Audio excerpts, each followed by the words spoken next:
We never want to have to arrest someone in this situation, but we will arrest them if needed. If you're just a civilian out driving, you are subject to arrest. It's as simple as that. Hi, everybody. Wednesday is Earth Day, a day to appreciate and protect this precious planet we call home.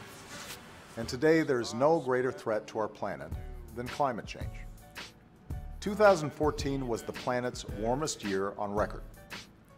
14 of the 15 hottest years on record have all fallen in the first 15 years of this century.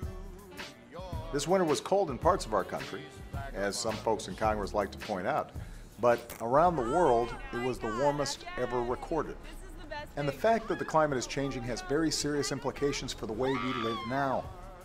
Stronger storms, deeper droughts, longer wildfire seasons.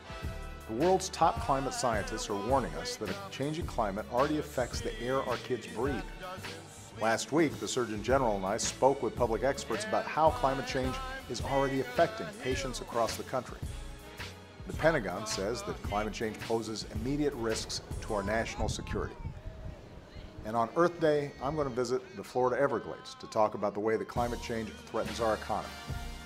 The Everglades is one of the most special places in our country, but it's also one of the most fragile.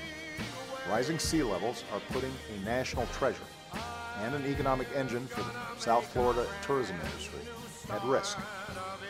So climate change can no longer be denied or ignored. The world is looking to the United States, to us, to lead. And that's what we're doing. We're using more clean energy than ever before.